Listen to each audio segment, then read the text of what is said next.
Dear students, इस video में हम लोग डिस्कस करेंगे about community organising, building and the health promotion programming. अगर हम बात करते हैं what is community organisation, community organisation और programming depend upon the evidence based practice. Evidence based practice क्या होती है?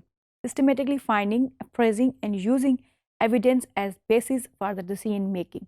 यानी जो चीज़ आप अपनी कम्युनिटी के अंदर ऑब्जर्व कर रहे हैं, देख रहे हैं, सिस्टमेटिकली उसको आप फिर एनालाइज कर रहे हैं, एवेलिएट कर रहे हैं, वो एक्चुअली एविडेंस बेस्ड प्रैक्टिस होती है। फर्दर अगर हम डिस्कस करें व्हाट इज़ एविडेंस, एविडेंस क्या है? Body of data that can be use to make decision. यानी वो डेटा जिसकी बेस पे आप डिसीजन बना रहे हैं, पॉलिसी मेकिंग कर रहे हैं, इंटरवेंशन कर रहे हैं, that is known as the evidence. आप जो डिफरेंट रिसर्चेस करते हैं, सर्वेस करते हैं, वो किस लिए करते हैं? To get the data to create evidence. यानी आपके पास एविडेंस आ जाए, आप डेटा गैदर कर लें और उसकी बेस पे आप अपनी कम्युनिटी बेटरमेंट के लिए कोई ना कोई पॉलिसी और इंटरवेंशन डेवलप करें ताकि आप कम्युनिटी हेल्थ को अल्टीमेटली इम्प्रूव कर सकें। Further, evidence-based practice intervention program are practices that are peer-reviewed and based on empirical evidence of effectiveness. Evidence के बाद जो हम पॉलिसीज या इंटरवेंशन करते हैं for the betterment for the health of the community, उसके लिए भी हमें प्रॉपर एवेल्यूशन चाहिए होती है। और वो प्रोग्राम ऐसे नहीं है कि आपने उसको एकदम इम्प्लीमेंट कर दिया, आपने उसका हर स्टेप को फॉलो करना है, उसकी इम्प्लीमेंटेशन से लेके उसका एंड तक और उसकी एवेल्यूशन तक। ये जो प्रोग्राम है जिस पे आपने पॉलिसी डेवलप की है, इसकी वजह से क्या इफ़ेक्ट आ रहा है आपकी हेल्थ के ऊपर, आपकी कम्युनिटी की हेल्थ के ऊपर, और जो डिज़ीज़ है, डिजीज़ बर्डन जो है वो कितना कम हो रहा है उसकी वजह से। फर्दर हम यूज़ करते हैं socio ecological approach to behaviour change. Because अगर हम बात करते हैं कम्युनिटी हेल्थ की, तो सबसे इंपॉर्टेंट थिंग है वो बिहेवियरल चेंज है। लोगों का अगर बिहेवियर चेंज होगा, लोगों की हेल्थ लिटरेसी बढ़ेगी, हेल्थ नॉलेज बढ़ेगा, तो अल्टीमेटली आपकी कम्युनिटी की हेल्थ बेहतर आएगी। So interaction between and interdependence of factor within and all across all level of health problem. Sociological में आपके इंटरडिपेंडेंट फैक्टर्स भी आ जाते हैं, आपके एक्सटर्नल फैक्टर्स भी आ जाते हैं, आपके जेनेटिक फैक्टर्स भी आ जाते हैं, आपके एनवायरमेंटल के फैक्टर्स भी जाते हैं। सो आप ये सारे फैक्टर्स जो हैं, सारे डिटर्मिनेंट्स फाइंड आउट करके फिर आप इंटरवेंशन या प्रोग्राम क्रिएट करते हैं for the behaviour change of the community. Behaviour has multiple level of influence. Behavior change usually a combination of individual environmental policy level interventions. तो मैंने आपको बताया कि बिहेवियर के लिए पहले आप जितने भी आपके इंडिविजुअल या इन्वायरमेंटल फैक्टर्स होते हैं, पहले आप उसको फाइंड आउट करते हैं। अगर हम बात करते हैं अबाउट द पब्लिक हेल्थ की, तो पब्लिक हेल्थ की 3 कोर प्रिंसिपल्स हैं: assessment, policy development, insurance. Assessment क्या है? वो यही असेसमेंट है कि आप सबसे पहले कम्युनिटी डायग्नोसिस करें कि आपकी कम्युनिटी के अंदर प्रॉब्लम क्या है, क्या प्रॉब्लम एग्जिस्ट कर रहा है, उसके फैक्टर्स क्या हैं, उसके प्रिडिक्टर्स क्या हैं, उसके डिटर्मिनेंट्स क्या हैं। उसको फाइंड आउट करने के बाद आप पॉलिसी डेवलपमेंट करें। मीन आप कोई पॉलिसी बनाएं, आप कोई इंटरवेंशन बनाएं। अगर आपने लोगों का लाइफस्टाइल चेंज करना है, तो आपने लोगों को किस तरह से अप्रोच करना है, कम्युनिटी को किस तरह से मोबिलाइज करना है, आपके जो ऑलरेडी रिसोर्सेज हैं आपने उसको किस तरह से यूटिलाइज करना है, और उन्हीं रिसोर्सेज को यूज़ करते हुए आपने अपनी कम्युनिटी हेल्थ को बेहतर करना है। एंड में होता है इंश्योरेंस। इंश्योरेंस क्या है? मीन जो आपने इंटरवेंशंस किए, जो आपने पॉलिसी डेवलपमेंट की, उस जो इम्प्लीमेंटेशन की, उसका एंड रिजल्ट क्या आया आपकी कम्युनिटी के ऊपर, लोगों की हेल्थ कितनी बेहतर हुई, लोगों की अवेयरनेस कितनी ज़्यादा हुई, या अगर आपको लग रहा है कि फ़र्दर उस पॉलिसी से कोई चेंज नहीं आया, तो फर्दर क्या न्यू थिंग्स आप इम्प्लीमेंट कर सकते हैं फॉर द बिहेवियरल चेंज और for the overall health of the people and the community. फिर हमारे पास आता है community organising and building. Community health programme range from small simple to large complex. यानी हम ये नहीं कह सकते कि जो कम्युनिटी प्रोग्राम्स होंगे वो तो बहुत मेगा प्रोग्राम्स होंगे, उसमें हमें बहुत ज़्यादा फंडिंग चाहिए, रिसोर्सेज चाहिए। आप सिंपल स्मॉल स्केल्स के ऊपर भी प्रोग्राम स्टार्ट कर सकते हैं, और according to the need of the community, उस कम्युनिटी के नीड के हिसाब से, और आप उसको बाद में एक्सटेंड भी कर सकते हैं। और अगर आपकी पूरी पॉपुलेशन उसमें इन्वॉल्व है, तो आप मेगा स्केल प्रोग्राम बना सकते हैं। इस तरह से मैंने आपको एक एग्जांपल दूं मैं आपको। पाकिस्तान के अंदर मेल न्यूट्रिशन बहुत ज़्यादा है बच्चों के अंदर, लेस दैन 5 के अंदर, और ये हमें पता चला जब हमने सर्वे किया, नेशनल न्यूट्रिशन सर्वे 2012 के बाद 2018 में हुआ। हमें पता चला जी हमारी स्टंटिंग वेस्टिंग बहुत ज़्यादा है, जिसकी वजह से हमारे बच्चों की ग्रोथ एंड डेवलपमेंट बहुत डिस्टर्ब हो रही है। उसके लिए ये तो हमारी एक असेसमेंट थी। फिर हमने क्या पॉलिसी बनाई, हम एक प्रोग्राम लेके आए CMAM के नाम से, community management of acute male nutrition programme, जो कि फंडेड था by the WHO, by the UNICEF and the world food programme, जो कि बहुत मेगा स्केल प्रोग्राम था। उस प्रोग्राम में क्या किया गया कि जो ऑलरेडी हमारे LHWs थी या LHVs थी, ऑलरेडी हमारे पास जो रिसोर्स था या जो हमारे पास एक मैन पावर थी, हमने उसको यूटिलाइज़ किया।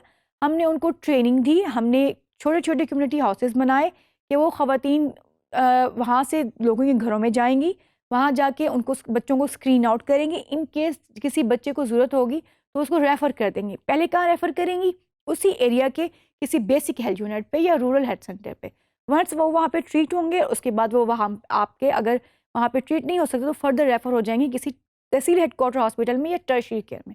सो ये एक मेगा प्रोग्राम था जो कि कम्युनिटी की बेटरमेंट के लिए किया गया। इसी तरह एक स्मॉल स्केल प्रोग्राम भी आप कर सकते हैं। अगर किसी एरिया के अंदर लेट्स सपोज कि मलेरिया की बहुत ज़्यादा प्रेवलेंस है, तो आप उनको मलेरिया की प्रिवेंशन के लिए स्टेप्स बता सकते हैं, लेडी हेल्थ वर्कर्स बता सकती हैं। माँ और बच्चे की सेहत के लिए छोटे छोटे प्रोग्राम्स हम उनको तरतीब दे सकते हैं। तो ये चीज़ें डिपेंड करती हैं कि आपकी कम्युनिटी की नीड कितनी है, और ये होते हैं आफ्टर कम्युनिटी असेसमेंट। फर्दर अगर हम देखें, process through which communities are help to identify common problem or goals, mobilise resources and develop and implement strategies for reaching the goal they have collectively set. अच्छा, अब ये तो हम एक general बात करें। अगर हम अपनी कम्युनिटी का स्ट्रक्चर देखें और हम इसको कंपेयर करें 20 ईयर्स बैक, बहुत पीछे नहीं जाते, जस्ट 20 ईयर्स बैक चले जाते हैं। अब 20 साल पहले देखें, 20 साल की कम्युनिटी को देखें और आज की पॉपुलेशन को देखें, तो आप में क्या डिफरेंस आया? जो सोशलाइजेशन पहले थी, क्या वो सोशलाइजेशन अब भी है? जिस तरह लोग पहले रह रहे थे, अब भी ऐसे कर रहे हैं? पहले लोग एक दूसरे के घरों में जाते थे, बट अब with the use of the gadgets की वजह से, टेलीफोन की वजह से, मोबाइल्स की वजह से लोग एक दूसरे के पास जाते हैं काम में और इनके थ्रू आपस में कंटेक्ट कर लेते हैं। इलेक्ट्रॉनिक्स की वजह से टीवी आ गया, मीडिया आ गया, लोगों के पास इंटरटेनमेंट इंडस्ट्री आ गई, लोग अपने आप को घर में इंटरटेन करते हैं rather than sitting with the friends या आप नेबर्स के पास चले जाएं। और इंक्रीज मोबिलिटी, आपकी ट्रैवलिंग इंक्रीज होगी। सो ये जो चेंजेस हैं, आपको with the passage of time आपकी जो कम्युनिटी है उसकी नीड्स को देखना पड़ता है। यानी 20 ईयर्स बैक कम्युनिटी की नीड और थी और आज आपकी कम्युनिटी की नीड और है। Because of the electronics, because of this communication and increase mobility, आपकी कम्युनिटी की नीड्स नाउ बहुत चेंज हो गई हैं आपकी प्रीवियस कम्युनिटी नीड्स से, और माइट भी अगले 20 ईयर्स में कोई ये कुछ और हो जाए। सो आपको एक कंटिन्यूस प्रोसेस में रहना है फॉर द कम्युनिटी असेसमेंट, कि आप उनकी असेसमेंट करें और उस टाइम के हिसाब से, टाइम पीरियड में जो कम्युनिटी की नीड है आप उसको फिल करें। फर्दर है जी, अगर हम कम्युनिटी ऑर्गेनाइजिंग मेथड्स पे देखते हैं तो कोई एक सिंगल मेथड नहीं है। हम ये नहीं कह सकते this is a gold standard method. Gold standard mean कि ये एक मेथड है जिसके थ्रू आप कम्युनिटी को ऑर्गेनाइज कर सकते हैं। आपके पास मल्टीपल मेथड्स हैं और प्लानिंग और पॉलिसी प्रैक्टिस है। Community capacity development and social advocacy ये डिपेंड कर रही होती है उस वक्त की नीड के हिसाब से। So this no single preferred method. आप अपनी नीड के हिसाब से, अपनी कम्युनिटी की नीड के हिसाब से, अपने रिसोर्सेज के हिसाब से आप उसको प्लान कर सकते हैं। अच्छा, अब हमें कुछ फंडामेंटल प्रिंसिपल्स क्या हैं कम्युनिटी ऑर्गेनाइजिंग के। Start where the people are, participation, आपके लोगों अब कहाँ पे हैं, लोग कितना पार्टिसिपेट करेंगे। Create environment in which people and communities can become empowered as increase problem solving abilities. अच्छा, अब ये चीज़ें हैं जिसके थ्रू आपने पहले रिकग्नाइज करना है, यानी कि आपके लोग कहाँ पे हैं, कितने इंटरेस्टेड हैं, कितने पार्टिसिपेट कर रहे हैं, आप किस तरह प्रॉब्लम सॉल्विंग टेक्निक उनके थ्रू आप इम्प्लीमेंट कर सकते हैं। एक तो ये थी है। सेकेंड है रिकग्नाइजिंग द इशू। आप इशू को तो रिकग्नाइज करें पहले। Recognise that a problem exist and decide to do something about it, get things started. The same जैसे मैंने अभी बताया कि असेसमेंट करनी होती है पहले आपने, आप पहले असेसमेंट तो करें ना, प्रॉब्लम क्या है, कहाँ पे एग्जिस्ट कर रहा है। उसके बाद आप चीज़ों को आगे लेके चलें, पॉलिसीज़ बनाएं, इंटरवेंशन करें, या जो आपके पॉलिसी मेकर्स हैं आप उनको इन्फॉर्म करें। इनिशियल ऑर्गेनाइजर क्या है, can be from with in और आउट्स ऑफ द कम्युनिटी। तो आपका कम्युनिटी मेंबर भी हो सकता है, कोई आपकी कम्युनिटी का कोई मस्जिद का इमाम हो सकता है, वहाँ का टीचर हो सकता है, वहाँ का कोई वेल रिस्पेक्टेड पर्सन हो सकता है, या कोई भी आपकी जनरल पब्लिक हो सकती है, वो भी आपकी कम्युनिटी को आइडेंटिफाई कर सकते हैं। और कोई बाहर से आके भी आपके प्रॉब्लम आइडेंटिफाई कर सकता है। लेट्स सपोज मैं आपको एक एग्जांपल देती हूँ। हम लोगों ने एक रिसर्च की, रिसर्च किस तरह से की कि हॉस्पिटल के अंदर कुछ पेशेंट्स का इन्फ्लक्स बहुत ज़्यादा आ गया था विद ट्यूबरक्लोसिस। अब ट्यूबरक्लोसिस एक लीथल डिजीज़ है। जब हमने डेटा गैदर किया तो हमें पता चला कि ये जो ट्यूबरक्लोसिस के पेशेंट आ रहे हैं, ये एक ही कम्युनिटी से बहुत ज़्यादा आ रहे हैं। हमें हुआ कि आखिर क्या प्रॉब्लम है उस कम्युनिटी के अंदर कि इतने पेशेंट्स एक कम्युनिटी के हमारे पास आ रहे हैं और वो आते जा रहे हैं।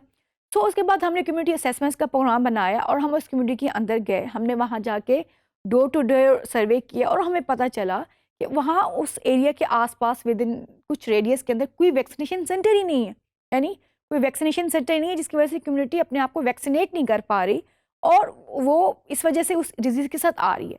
सेकंड प्रॉब्लम वहाँ पॉवर्टी था। थर्ड प्रॉब्लम ये था कि लोग जो हैं एक घर के अंदर 8-8, 10-10, 20-20 लोग रह रहे थे। तो ये हमने इस प्रॉब्लम को आइडेंटिफाई किया और वहाँ पे आउट ऑफ द कम्युनिटी हमने प्रॉब्लम आइडेंटिफाई किया। हमने वैक्सीनेशन सेंटर वहाँ पे ओपन कराया और फर्दर उनको हेल्थ एजुकेट किया। So these are the recognizing the issue, gaining entry into the community, culture sensitivity, culture competence, culture humility। ये अगर आपने किसी भी कम्युनिटी के अंदर एंट्रेंस करना है तो आपने इन चीज़ों को देखना है। What organizer need to know? Who is causing problem and why? How problem has been addressed in past? Who support and oppose idea of addressing problem? Who could provide more insight? यानी पहले जो problem था किस तरह solve हुआ, कैसे solve हुआ और आगे फर्दर हम फ्यूचर में इसको बारे में क्या कर सकते हैं।